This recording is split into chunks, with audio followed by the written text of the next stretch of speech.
سرکار دو عالم صلی اللہ تعالیٰ علیہ وسلم کا فرمان عالی شان ہے جس کا مضمون ہے جو کوئی شخص جمعہ کے دن 200 بار درود پاک پڑھے اس کے 200 برس کے گناہ معاف کر دیے جاتے ہیں۔ ایک بار محبت کے ساتھ درود پاک پڑھ لیں، صلو علی الحبیب صلی اللہ تعالیٰ علی محمد صلی اللہ علیہ وسلم۔ آج سے انشاءاللہ ایک سیریز جو ہے ہمارے بیانات کی ہو کہ ہم ایک ٹاپک کے تحت بیان سنتے چلے جائیں اور ہم سب انشاءاللہ کچھ سیکھیں۔ ہم انشاءاللہ قرآن سے ہی کچھ سیکھنے کی کوشش کریں گے اور انشاءاللہ اس کی برکتیں حاصل کریں گے۔ قرآن کریم فرقان حمید کی تو کیا شان ہے۔ انشاءاللہ آج کچھ قرآن پاک کی جو تاثیر ہے، انشاءاللہ اس پروگرام میں ہم قرآن پاک کی ان آیتوں کے بارے میں بھی جانیں گے جس میں رب عز و جل نے ایمان والوں سے ڈائریکٹلی بات کی ہے۔ آپ کو پتہ ہے قرآن میں more than 6600 آیات ہیں، مگر 89 آیتیں وہ ہیں اپروکسیمیٹلی جس میں اللہ کریم نے ہم سب سے براہ راست بات کی ہے۔ یا ایھا الذین آمنو کہہ کر، اے ایمان والو کہہ کر اللہ نے مجھ سے اور آپ سے کیا بات کی ہے، کم از کم وہ تو ہم جان لیں۔ تو انشاءاللہ قرآن کی باتیں ہمارا جو ٹاپک ہوگا اس میں ہم یہ آیتیں بھی کور کریں گے۔ تقریباً قرآن پاک میں 100 کے قریب واقعات ہیں، اسٹوریز آف قرآن ہیں، ہم انشاءاللہ وہ بھی گریجولی کور کریں گے۔ ویسے میں مشورہ دوں گا، یہ بیان تو ظاہر ہے کہ اللہ نے چاہا مہینوں چلتے رہیں گے اور اس میں جا کے چیزیں جا کے کور ہوں گی، لیکن اگر آپ واقعی قرآن کے ایسنس کو لینا چاہتے ہیں تو ان دو چیزوں کو پڑھ لیں۔ 89 قرآن کی آیتیں جس میں اللہ نے ڈائریکٹلی مجھ سے اور آپ سے بات کی ہے، اور قرآن کے 100 واقعات۔ اچھا، ان دونوں کو الحمدللہ علماء کرام نے ہمارے لیے آسان کر کے قرآن سے ایکسٹریکٹ کر کے الگ کتابیں دے دی ہیں۔ ایک کتاب کا نام ہے اے ایمان والو، یہ کتاب بھی آپ dawatIslami.net سے فری ڈاؤن لوڈ کر سکتے ہیں، اور ایک کتاب کا نام ہے عجائب القرآن غرائب القرآن، یہ قرآن کے واقعات ہیں۔ یہ دونوں کتابیں بہت بڑی نہیں ہیں، اگر آپ روز آدھا گھنٹہ دے دیں تو ایک آیت پڑھ لیں، ایک واقعہ پڑھ لیں، آپ انجوائے بھی کر رہے ہوں گے، قرآن انڈرسٹینڈ بھی کر رہے ہوں گے، قرآن کا میسج ڈائریکٹلی لے رہے ہوں گے۔ ہم نے آپ کی آسانی کے لیے الحمدللہ یہ دونوں پروگرام، یہ دونوں چیزیں یوٹیوب پر بھی بیان کر کے ہم نے ڈال دی ہیں۔ اگر اس کو وہاں سرچ کرنا ہے تو ایک پروگرام مدنی چینل پر ہوا تھا جس کا نام ہے ایک قصہ ہے قرآن سے، جس میں قرآن کے واقعات ہیں۔ اگر آپ سرچ کریں گے تو آپ کو قرآن کے سارے واقعات مل جائیں گے۔ 15 منٹ کا ایک واقعہ ہوگا، اس کا میسج آپ سن سکتے ہیں، بچوں کو بٹھا کے سنا سکتے ہیں۔ اور سیکنڈ ہمارا پروگرام تھا جس کا نام تھا اللہ کا پیغام مومنوں کے نام، جس میں یہ اے ایمان والو آیتیں وہ بھی آپ سرچ کر سکتے ہیں۔ تو بہرحال اللہ کرے کہ ہم قرآن پڑھنے والے، قرآن سمجھنے والے بنیں۔ آج قرآن کتنی تاثیر رکھتا ہے، آج جو ٹاپک ہے قرآن کتنا امپیکٹ ڈالتا ہے، قرآن کیا کمال کی کتاب ہے، اس بارے میں انشاءاللہ چند باتیں میں عرض کرتا ہوں۔ حضرت جبیر بن مطعم رضی اللہ تعالیٰ عنہ صحابی رسول ہیں، آپ نے فتح مکہ سے پہلے اسلام قبول کیا، مدینہ منورہ میں رہتے تھے، وہیں آپ نے وفات پائی۔ آپ رضی اللہ تعالیٰ عنہ اپنے اسلام قبول کرنے کا واقعہ بیان کرتے ہیں، کیسے اسلام قبول ہوا ان کا۔ کہتے ہیں غزوہ بدر میں جو غیر مسلم قید ہو گئے تھے، میں اہل مکہ کی طرف سے ان قیدیوں کے لیے نیگوشیشن کرنے کے لیے مدینہ منورہ آیا تھا۔ جب یہاں پہنچا تو مغرب کا وقت تھا، جناب رسول اللہ صلی اللہ علیہ وسلم مغرب کی نماز پڑھا رہے تھے۔ آپ علیہ الصلوۃ والسلام کی آواز مبارک مسجد کے باہر سے سنائی دے رہی تھی۔ نبی پاک سورہ والطور کی تلاوت فرما رہے تھے، میں بھی قرآن پاک کی تلاوت سننے لگا۔ مسلمان نہیں تھے مگر نبی پاک کی زبان سے قرآن کی تلاوت، کہتے ہیں بڑا انسپائرڈ ہوا اور میں بھی تلاوت قرآن سننے لگا۔ زبان محبوب خدا کی تھی اور کلام رب رحمان کا تھا۔ بس پھر کیا تھا، وہ قرآن کی آیتیں دل میں تاثیر کا تیر بن کر اترتی چلی گئیں، اور جب نبی پاک اس آیت پر پہنچے، ان عذاب ربک لواقع ما لہ من دافع، بے شک تیرے رب کا عذاب ضرور واقع ہونے والا ہے، اسے کوئی ٹالنے والا نہیں۔ ان آیات کو سن کر میرا دل ایسے ہو گیا جیسے ابھی پھٹ جائے گا، مجھے یوں لگا کہ میں قدم بھی نہیں اٹھا سکوں گا، اس سے پہلے ہی مجھ پر عذاب برس جائے گا۔ پس میں نے اللہ پاک کے عذاب سے ڈر کر اسی وقت ایمان قبول کر لیا۔ قرآن اپنا امپیکٹ رکھتا ہے، قرآن اپنی تاثیر رکھتا ہے۔ بات یہ ہے کہ صحیح پڑھنے والا ہو، انڈرسٹینڈ کرنے والا ہو، دل کی دنیا بدل دیتا ہے، اور ایسے بے شمار واقعات ہیں۔ یاد رہے قرآن میں عجیب تاثیر ہے، یہ پیارا کلام دلوں کو نرم کرتا ہے، بھٹکے ہوئوں کو راہ ہدایت دیتا ہے، اس میں اگلے پچھلوں کی خبریں ہیں، یہ اللہ پاک کی مضبوط رسی ہے، یہ حکمت والا کلام ہے۔ حدیث پاک میں ہے قرآن کی برکت سے خواہشات مٹتی ہیں، قرآن کے عجائبات ختم نہیں ہوتے۔ قرآن کریم کے مطابق کوئی بات کرے کرے وہ سچا ہے، جس نے قرآن پر عمل کیا وہ ثواب پائے گا، جو قرآن کریم کے مطابق فیصلہ کرے وہ انصاف کرنے والا ہوگا، اور جو قرآن کریم کی طرف بلائے ضرور وہ سیدھی راہ کی طرف بلانے والا ہوگا۔ ایک حدیث پاک میں فرمایا جس طرح اللہ پاک اپنی تمام مخلوق سے افضل ہے، ایسے ہی اللہ پاک کا کلام بھی باقی تمام کلاموں سے افضل و اعلیٰ ہے۔ یعنی اللہ پاک کا جو مرتبہ مخلوق میں ہے سب سے افضل و اعلیٰ ہے نا، تو کلام الہی کا جو مرتبہ ہے وہ دنیا کے تمام کلام، تمام کتابوں میں افضل و اعلیٰ وہ کلام ہے۔ سبحان اللہ، وہ رب کا کلام ہے۔ یاد رہے میرے پیارے اسلامی بھائیوں کہ قرآن مجید فرقان حمید کس طرح چھوٹی سی یعنی چند آیتوں کے ذریعے کیا کچھ ہمیں عطا فرماتا ہے۔ حضرت زید بن اسلم رضی اللہ تعالیٰ عنہ سے روایت ہے، ایک مرتبہ ایک شخص بارگاہ رسالت میں حاضر ہوا، پیارے آقا سید الانبیاء صلی اللہ تعالیٰ علیہ وسلم نے ایک صحابی رضی اللہ تعالیٰ عنہ کو فرمایا اس نئے آنے والے شخص کو قرآن کریم سکھاؤ۔ اس صحابی نے اس شخص کو سورہ زلزال سکھانا شروع کی۔ جب انہوں نے سورہ زلزال کی 7ویں آیت سکھائی تو وہ شخص کہتا ہے بس اب مجھے کافی ہے، 7 آیتیں سیکھ لی ہیں، بہت ہے۔ ان صحابی نے بارگاہ رسالت میں عرض کیا کہ حضور انہوں نے صرف 7 ہی آیتیں سیکھی ہیں اور کہتے ہیں مجھے کافی ہے۔ نبی پاک علیہ الصلوۃ والسلام نے فرمایا اسے چھوڑ دو، اسے فقاہت یعنی دین کی سمجھ مل گئی ہے۔ یعنی 7 آیتیں سیکھ کر، کیونکہ آیتیں تو قرآن کی ہر آیت میں خزانہ ہے نا، جس نے دل سے سیکھ لیا، سمجھ لیا، میسج آف قرآن لے لیا، وہ 7 آیتیں اس کے لیے زندگی بھر کے لیے کافی ہو جاتی ہیں۔ تو قرآن ایسا خزانہ ہے، سبحان اللہ، میرے رب کا کلام ہے قرآن، واہ کیا بات پیارے قرآن کی، مصطفیٰ پر ہوا ہے یہ نازل، اس میں ہر شے کا ہے بیان شامل، سب سے افضل کتاب ہے قرآن، واہ کیا بات پیارے قرآن کی۔ اے میرے پیارے اسلامی بھائیوں، ایک بڑا ہی کمال کا واقعہ جو میں بات کر رہا ہوں نا کہ قرآن دلوں کی دنیا کیسے بدلتا ہے۔ اللہ کرے میں اور آپ قرآن سے دوستی کر لینا تو توبہ کرنے کے لیے، سدھرنے کے لیے، اللہ کی طرف رجوع لانے کے لیے قرآن کیا کمال کا کردار ادا کرتا ہے۔ حضرت ابو ہاشم رحمۃ اللہ تعالی علیہ فرماتے ہیں ایک مرتبہ میں بصرہ جانے کے لیے ایک کشتی میں سوار ہوا، اس کشتی میں ایک مرد بھی تھا، اس کی کنیز بھی تھی۔ ان کا پلان کچھ اور تھا، برے کام کرنے کا پلان تھا۔ وہ کہتے جب کشتی آگے بڑھی تو اس مرد نے اپنی کنیز سے کہا ذرا شراب نکالو، شراب لائی گئی، وہ مرد کشتی میں بیٹھ کے شراب پینے لگا۔ اپنی کنیز کو کہا کچھ گانا سناؤ، وہ کنیز جو ہے وہ گانا گانے لگی۔ تھوڑی دیر بعد انہوں نے مجھے دیکھا، ابو ہاشم رحمۃ اللہ تعالیٰ کہتے کہ آپ یہ گانا گا رہی ہے، آپ کے پاس اس سے اچھی کوئی چیز ہے؟ وہ اللہ والے تھے، انہوں نے ان کے سامنے قرآن پڑھنا شروع کیا۔ اب قرآن میں جو ردھم ہے، قرآن میں جو خوبصورتی ہے، قرآن جو دلوں کو امپیکٹ ڈالتا ہے، کیا خوبصورت آیتوں کو انہوں نے انتخاب کیا۔ انہوں نے قرآن پاک کی سبحان اللہ کون سی سورہ پڑھی؟ سورہ تکویر۔ یہ ہلا دیتی ہے سورت، اگر سمجھ کے پڑھے نا بندہ کہ جس میں کس طرح قیامت کا رب نے بیان کیا۔ 30ویں پارے میں یہ سورت ہے، آپ نے تلاوت شروع کر دی، اذا الشمس کورت واذا النجوم انکدرت واذا الجبال سیرت۔ ترجمہ کیا ہے اس کا؟ جب سورج کو لپیٹ دیا جائے گا اور جب تارے جھڑ پڑیں گے اور جب پہاڑ چلائے جائیں گے۔ ان آیات کو سن کر وہ شخص رونے لگا، جو شراب پی رہا تھا وہ فوراً کپ کپی آگ طاری ہو گئی، رونے لگا۔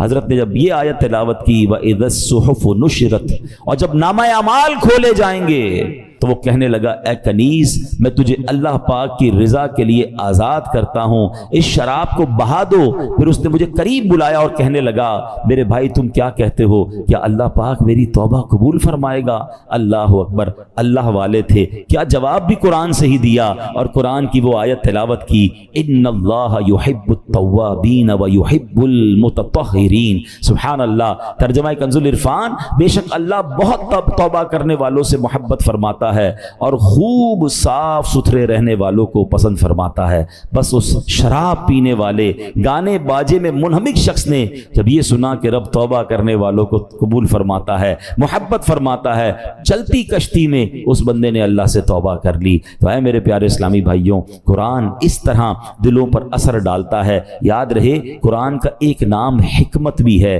یعنی یہ وہ کتاب ہے جس کو پڑھنے سے حکمت و دانائی ملتی ہے۔ قرآن کریم کا ایک نام صراط مستقیم ہے، یعنی وہ کتاب ہے جو بھولے بھٹکوں کو سیدھے رستے کا مسافر بناتی ہے۔ قرآن کریم کا ایک نام نور ہے، یعنی وہ عظیم کتاب ہے جو نور بانٹتی اور دلوں کو روشن کرتی ہے۔ ایک صحابی رسول ہیں حضرت ثابت بن قیس رضی اللہ تعالیٰ، ان کا گھر جو ہے وہ رات بھر چمکتا رہتا تھا، روشن رہتا تھا۔ آج کل تو ہمارے گھروں میں لائٹیں ہوتی ہیں، اس زمانے میں تو لائٹیں نہیں ہوتی تھی، لوگ رات کو چراغ بند کر دیتے تھے کیونکہ رات کو لائٹ کی ضرورت نہیں ہوتی تھی۔ تو لوگ حیران ہوتے تھے کہ حضرت ثابت بن قیس کا گھر کیوں چمکتا ہے۔ سرکار دو عالم علیہ الصلوۃ والسلام کی بارگاہ میں گئے کہ حضور رات بھر ثابت بن قیس کا گھر جگمگاتا ہے۔ اچھا صحابہ بھی کمال کے تھے نا، whenever they want to ask something, any unusual thing, وہ کہیں اور نہیں جاتے تھے، وہ جناب رسول اللہ صلی اللہ علیہ وسلم کی بارگاہ میں جاتے تھے۔ ان کو پتا تھا یہاں سے بڑا پیارا جواب مل جائے گا۔ سرکار دو عالم علیہ الصلوۃ والسلام نے فرمایا یقیناً ثابت بن قیس رات کو سورہ بقرہ کی تلاوت کرتے ہوں گے۔ صحابہ گئے، جا کر پوچھا، ثابت بن قیس نے کہا کہ ہاں میں واقعی گھر میں رات کو سورہ بقرہ کی تلاوت کرتا۔ تو یہ ہے قرآن، یہ ہے قرآن کا نور۔ سبحان اللہ۔ چھوڑو یہ ظلمتوں کے شکوے کرو نہ ہر دم، چھوڑو یہ ظلمتوں کے شکوے کرو نہ ہر دم، ہے روشنی کی خواہش قرآن پڑھ کے دیکھو۔ تو قرآن پاک کی کیا بات ہے۔ اب قرآن پاک جہاں طبیعتوں پر اثر ڈالتا ہے، انسان کی کیفیتوں پر اثر ڈالتا ہے، وہ قرآن کریم امراض کو بھی دور کرتا ہے۔ جی ہاں، قرآن کریم باطنی امراض کو بھی دلوں کے صاف کرتا ہے، جسمانی امراض کو بھی کیسے دور کرتا ہے۔ اب ذرا سنیے گا، قرآن میں اللہ فرماتا ہے یا ایھا الناس قد جاءتکم موعظۃ من ربکم وشفاء لما فی الصدور۔ ترجمہ کنز العرفان، اے لوگو تمہارے پاس تمہارے رب کی طرف سے نصیحت اور دلوں کی شفا آ گئی۔ مشہور مفسر قرآن حکیم الامت حضرت مفتی احمد یار خان نعیمی رحمۃ اللہ تعالی علیہ اس آیت کے تحت فرماتے ہیں قرآن کریم رب کی طرف سے بندوں کی روحانی پرورش کا ذریعہ ہے۔ دل کی بیماریاں جو ان پٹ ہوتا ہے نا، دل کی جو باطنی بیماریاں ہیں، فرمایا جہالت، شک، شرک، نفاق، برے عقیدے، برے اخلاق، حسد، کینہ، ہوس، دنیا کی حرص، عداوت، یہ تمام گناہ جو ہیں ان قرآن کریم ان سب کی اصلاح کرنے والا ہے۔ اللہ کرے کہ ہم قرآن کو پڑھیں اور دل سے پڑھیں، انڈرسٹینڈ کرنے کی کوشش کریں کیسے امپیکٹ ڈالتا ہے۔ ایک اور واقعہ سنیں، اللہ ان توبہ کرنے والوں کے صدقے ہمیں بھی سچی توبہ عطا فرمائے۔ علامہ ابن جوزی رحمۃ اللہ تعالی علیہ لکھتے ہیں ایک عبادت گزار بزرگ تھے، 40 سال تک بر اعظم افریقہ کا بڑا مشہور ملک سوڈان، وہاں ایک غار میں رہ کر اللہ کی عبادت کرتے تھے۔ کہتے ہیں میں اس غار میں تھا تو ایک شخص اس غار میں آ گیا اور اس کے پاس کھانا بھی تھا، شراب بھی تھی۔ وہ آ کر بیٹھ گیا، اس نے مجھے دیکھا نہیں، میں اسے نظر نہیں آ رہا تھا، تو اس نے شراب پینا جب جیسے ہی شروع کی، برتن اٹھایا تو میں نے اونچی آواز میں قرآن پاک کی یہ آیت تلاوت کی۔ یہ آیت جو ہے نا کئی لوگوں کی توبہ کا سبب بنی ہے۔ بڑے بڑے بزرگ جو ہیں جو بدلے ہیں، جو ان کی لائف کا ٹرننگ پوائنٹ تھا نا، وہ یہ ایک قرآن پاک کی آیت ہے۔ کبھی موقع ملا تو میں انشاءاللہ اس آیت کو مزید اس کے واقعات بیان کروں گا۔ حضرت کہتے ہیں کہ میں نے اس شرابی کے سامنے غار میں بیٹھ کر قرآن کی آیت پڑھی۔ ذرا اس آیت کا ترجمہ بھی سنیے گا۔ آیت کیا ہے؟ پارہ 27 ہے، سورہ حدید، آیت نمبر 16۔ اللہ فرماتا ہے الم یأن للذین آمنوا ان تخشع قلوبہم لذکر اللہ۔ کیا ایمان والوں کے لیے ابھی وہ وقت نہیں آیا کہ ان کے دل اللہ کی یاد اور اس کے حق کے لیے جھک جائیں؟ کیا اب بھی وہ وقت نہیں آیا؟ قرآن نے گویا ہلایا ہے، جھنجھوڑا ہے۔ اب اس زمانے کے لوگ تو عربی سمجھتے تھے، تو وہ کہتے ہیں جیسے ہی میں نے وہ آیت پڑھی تو نوجوان رک گیا شراب پینے سے، دائیں بائیں دیکھا، اس کو کوئی نظر نہیں آیا۔ جیسے ہی دوبارہ اس نے برتن شراب کا اٹھایا، میں نے پھر یہ آیت پڑھی الم یأن للذین آمنوا ان تخشع قلوبہم لذکر اللہ۔ کیا ایمان والوں کے لیے ابھی وہ وقت نہیں آیا کہ ان کے دل اللہ کی یاد اور اس کے حق کے لیے جھک جائیں؟ اب کی بار تو جب قرآن کریم اس نے سنا تو اس کے دل میں یہ باتیں تاثیر کا تیر بن کر اتر گئی، ہاتھ سے شراب گر گئی اور کہنے لگا بلا واللہ قد آن، کیوں نہیں، خدا کی قسم وہ وقت آ گیا ہے، میرا دل اللہ کی طرف جھک گیا ہے۔ بس یہ کہتا جا رہا تھا، وہ غار سے نکل گیا۔ وہ بزرگ کہتے ہیں پیچھے پیچھے چلنے لگا کہ دیکھوں اب اس کی توبہ کیا رنگ لاتی ہے۔ اس کی زبان پر ایک ہی جملہ ہے بلا واللہ قد آن، کیوں نہیں، خدا کی قسم توبہ کا وقت آ گیا ہے۔ بزرگ کہتے ہیں اسی کیفیت میں جا رہا تھا، آگے بہت بڑا دریا آ گیا، مگر وہ اپنی کیفیت میں تھا، بغیر سوچے سمجھے دریا پر پیر رکھا، مگر میں دیکھ کر حیران ہو گیا کہ وہ دریا کے اوپر سے چلتا ہوا نکل گیا۔ جو تھوڑی دیر پہلے شراب پی رہا ہے، سچی توبہ کرتا ہے، اللہ اس کو کون سا مرتبہ عطا فرما دیتا ہے۔ تو یہ ہے قرآن، یہ ہے قرآن کی تاثیر، یہ ہے قرآن کا امپیکٹ۔ ہمارا پرابلم یہ ہے کہ ہمارے گھروں میں برسوں سے قرآن ہے، شاید ہر سال قرآن خوانی کرتے ہیں، پورا ہر سال رمضان میں تلاوت کرتے ہیں، بٹ ہم انڈرسٹینڈ نہیں کرتے، اس کو سمجھنے کی کوشش نہیں کرتے، اس کا ایکسنس، اس کے عطر لینے کی کوشش نہیں کرتے۔ ورنہ واللہ جس دن آپ قرآن سمجھ کر پڑھنے لگ گئے آنکھوں سے آنسو نہیں رکیں گے۔ جن کو کچھ قرآن سمجھ آتا ہے نا، جب کبھی امام صاحب تلاوت کر رہے ہیں اور کسی ایسی قرآن پاک کی خوبصورت آیت پر پہنچتے ہیں، سورت پر پہنچتے ہیں، جی نہیں چاہتا امام صاحب رکوع میں جائیں، جی چاہتا یہ اور پڑھتے رہیں، اللہ کی باتیں اور بتاتے رہیں۔ تو ہے میرے پیارے اسلام بھائی، یہ ہے قرآن اور یہ ہے قرآن کا خزانہ۔ اچھا، اب میں چاہوں گا کہ انشاءاللہ قرآن پاک ہماری باڈی پر کیا امپیکٹ ڈالتا ہے۔ کئی لوگ بیمار ہوتے ہیں، ہم میں سے بہت سارے لوگ بیمار ہوں گے، قرآن میں ہمارے جسمانی شفا کیسی ہے؟ اب ذرا یہ سنیے گا، قرآن پاک میں خود رب فرماتا ہے وَنُنَزِّلُ مِنَ الْقُرْآنِ مَا هُوَ شِفَاءٌ وَرَحْمَةٌ لِّلْمُؤْمِنِينَ، اور ہم قرآن میں وہ چیز اتارتے ہیں جو ایمان والوں کے لیے شفا اور رحمت ہے۔ اللہ پاک کے آخری نبی علیہ الصلوۃ والسلام فرماتے ہیں خیر الدواء القرآن، یعنی بہترین دوا قرآن کریم ہے۔ قرآن کی مختلف آیتیں ہیں، مختلف صورتیں ہیں، جس کو پڑھ کر دم کیا جائے اپنے آپ پر یا مریض پر تو اسے کیسے شفا ملتی ہے۔ اور یہ صحابہ کرام کا طریقہ، خود نبی پاک علیہ الصلوۃ والسلام کا معمول کیا تھا، سنیے پیارے آقا علیہ الصلوۃ والسلام کا یہ معمول کہ صحابہ کرام اور بڑے بڑے اولیاء کرام تقریباً 1450 صدیوں سے امت کے مجربات یعنی تجربہ شدہ کاموں میں ہے کہ قرآنی آیات پڑھ کر دم کیا جائے تو اللہ پاک شفا عطا فرماتا ہے۔ مسلمانوں کی امی جان بی بی عائشہ صدیقہ رضی اللہ تعالیٰ عنہ فرماتی ہیں کہ نبی پاک علیہ الصلوۃ والسلام کے اہل خانہ میں سے جب کوئی بیمار ہوتا تو آپ علیہ الصلوۃ والسلام معوذات یعنی سورہ فلق اور سورہ ناس پڑھ کر اس پر دم کیا کرتے تھے۔ تو میں آپ سب کو مشورہ دیتا ہوں، روز صبح اپنے گھر سے جب نکلیں یا فجر کی نماز پڑھیں، اول آخر درود پاک، سورہ فلق اور سورہ ناس پڑھ کر اپنے ہاتھ پر دم کریں اور پورے جسم پر پھیر لیں۔ اپنے بچوں پر اسکول جانے سے پہلے دم کریں، مدرسے میں جانے سے پہلے دم کریں، یہ گویا ان کا ایک حصار ہے۔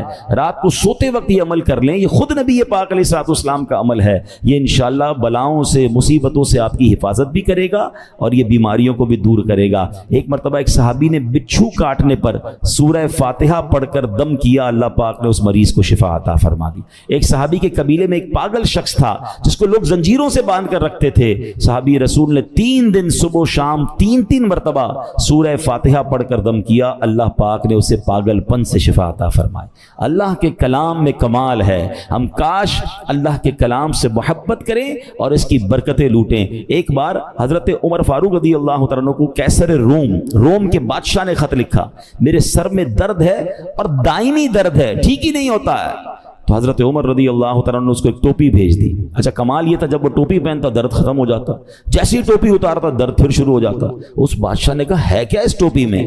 جب اس ٹوپی کو کھولا گیا تو اس ٹوپی میں ایک کاغذ ملا جس پر بسم اللہ الرحمن الرحیم لکھا ہوا تھا، حضرت عمر نے لکھ کے بھیجا تھا۔ تو اس سے یہ بھی پتا چلا کہ تعویذات جو ہے اس میں کوئی حرج نہیں ہے کہ ان تعویذات میں اللہ کا نام ہو، اس میں قرآنی آیات ہوں۔ بعض اوقات ماد اللہ جادو اور اس طرح کی چیزیں، اس سے تو کوئی تعلق نہیں ہے، مگر قرآنی آیات اللہ کے نام پاکیزہ ناموں سے الحمدللہ بہت برکتیں ملتی ہیں، اور یہ صحابہ کرام اور ہمارے بزرگوں کے طریقے سے ثابت ہے۔ اب آخر میں چاہوں گا، میں ایک ایسی بات کرنے جا رہا ہوں جو انشاءاللہ آپ کو کام آئے گی کہ قرآن کریم کی کن کن صورتوں سے کن کن چیزوں سے فائدہ ہوتا ہے، آپ کے کون سے پرابلم سالو ہو سکتے ہیں، آپ کی کون سی بیماریاں حل ہو سکتی ہیں۔ گھر میں بہت سارے مسائل ہوتے ہیں، ہم بعضوں کا ٹینشن میں ہوتے ہیں کہ یار اس کا کوئی وظیفہ مل جائے، کوئی دم مل جائے، تو ڈائریکٹلی قرآن کریم جو ہے کن کن چیزوں پر انشاءاللہ امپیکٹ ڈالے گا اور آپ کو فائدہ ہوگا، آپ چاہیں تو اسے ریکارڈ کر لیں۔ اب سنتے ہیں،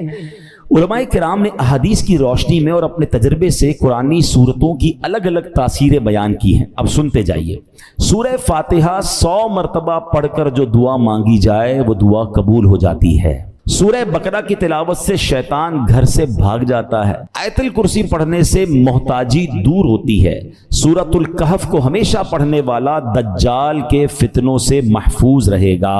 والدین کی قبر پر ہر جمعہ سورہ یاسین کی تلاوت کرنے سے اس کے حروف کی تعداد کے برابر یعنی پڑھنے والے کے گناہ بخش دیے جاتے ہیں۔ سورہ دخان پڑھنے سے مشکل دور ہوتی ہے۔ جو مرنے کے قریب ہو اس پر سورہ جاسیہ کا دم کرنے سے انشاءاللہ ایمان پر موت نصیب ہوگی۔ سورہ حجرات کا پڑھنا اور دم کر کے پینا گھر میں خیر و برکت کے لیے مفید ہے۔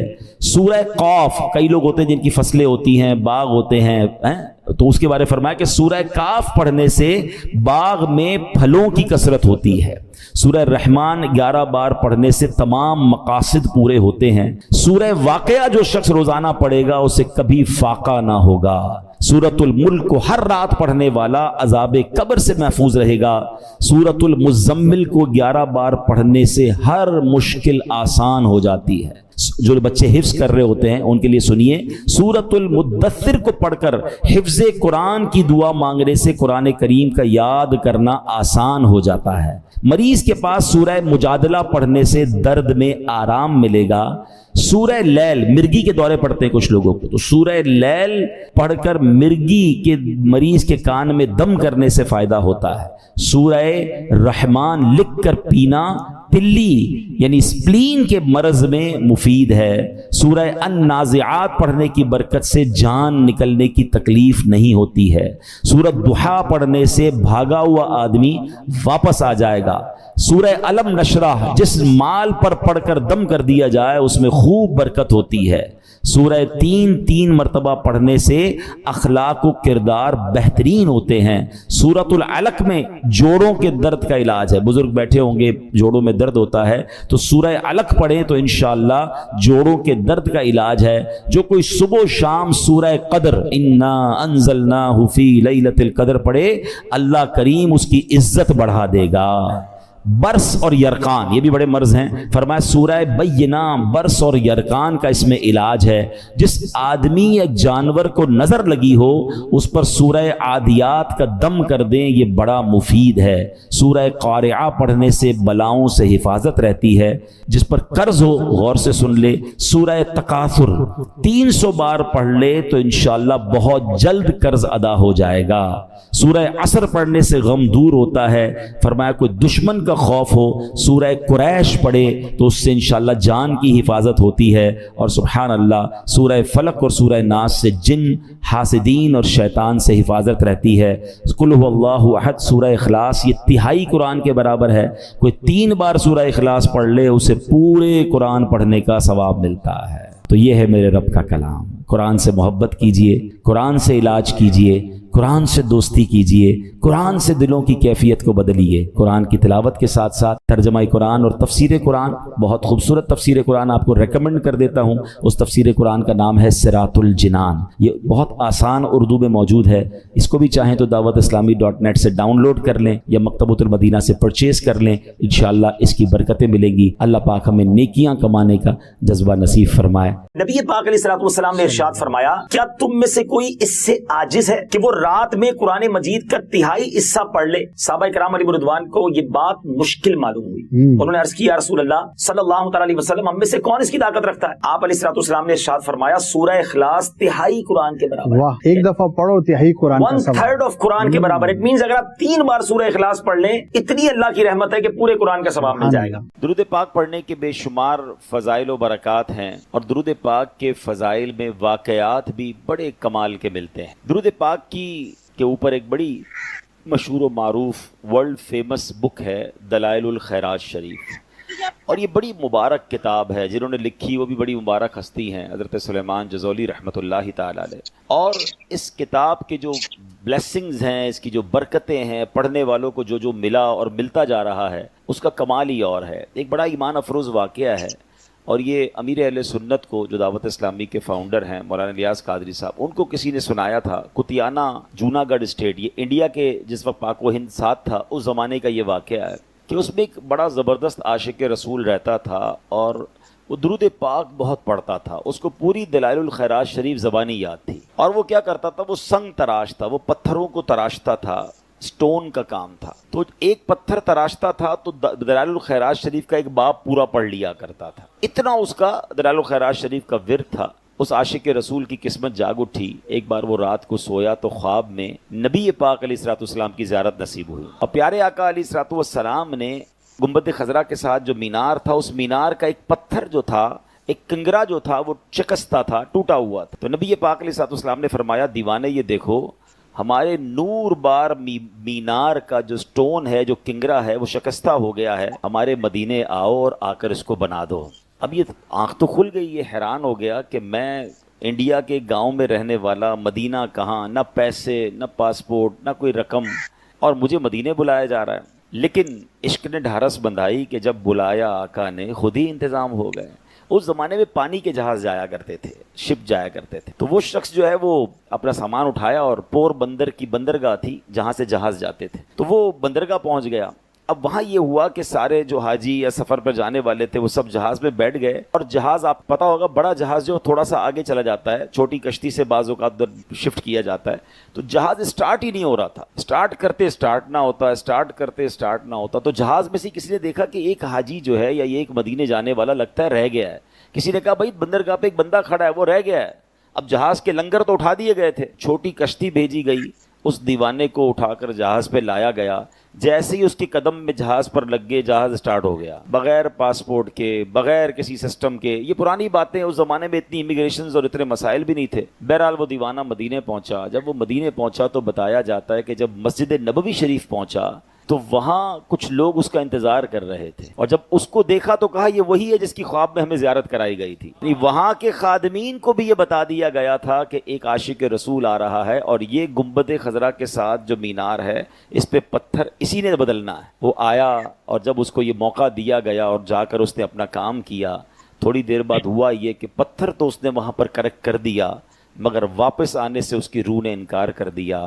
جب اس کی باڈی کو رسیوں کے ذریعے نیچے لایا گیا تو پتہ یہ چلا کہ دیوانے نے اپنی روح جو ہے گنبد خضرا پر قربان کر دی۔ جب تیری یاد میں دنیا سے گیا ہے کوئی، جب تیری یاد میں دنیا سے گیا ہے کوئی، جان لینے کو دلہن بن کے قضا آئی ہے۔ مدینہ جو ہے نا، یہ تھوڑی دیر پہلے جو نعت پڑھی جا رہی تھی، کیا بتاؤں کہ کیا مدینہ ہے، بس میرا مدعا مدینہ ہے۔ Medina is not an ordinary place, یہ رازوں کی سرزمین ہے۔ پھر آج موضوع مدینہ نہیں ہے، ورنہ کبھی انشاءاللہ زندگی رہی تو صرف مدینہ پاک پر گفتگو کریں گے کہ شہر مدینہ جو ہے نا کیا ہے۔ یہ کوئی آسان جگہ، یہ نارمل جگہ نہیں ہے۔ اس بات کو ایسے سمجھیے، وہ شاعر کہتے ہیں نا، جیسے جی چاہے جہاں میں گھوم پھر، پر یہ مدینہ ہے یہاں آہستہ چل۔ یہاں 70,000 فرشتے صبح، 70,000 فرشتے شام نبی پاک کے دربار میں حاضری دیتے ہیں۔ نبی پاک کے روضے پر حاضری کے ساتھ ساتھ مدینہ وہ ہے جس کے راستوں پر فرشتے پہرا دیتے ہیں۔ سوچئے تو صحیح نا، کیسا شہر ہے، کس طرح پاؤں رکھے یا صاحب بصیرت، آنکھیں بچھی ہوئی ہیں ہر جا تیری گلی میں۔ کون کس روپ میں آیا ہے، کون کس انداز میں آیا ہے، کون کیسے بلایا گیا ہے۔ آپ نے بھی دیکھا ہوگا، بظاہر غریب ہوتے ہیں، رہنے کو گھر نہیں ہوتا، مگر انہیں بھی مدینے کی حاضری مل جاتی۔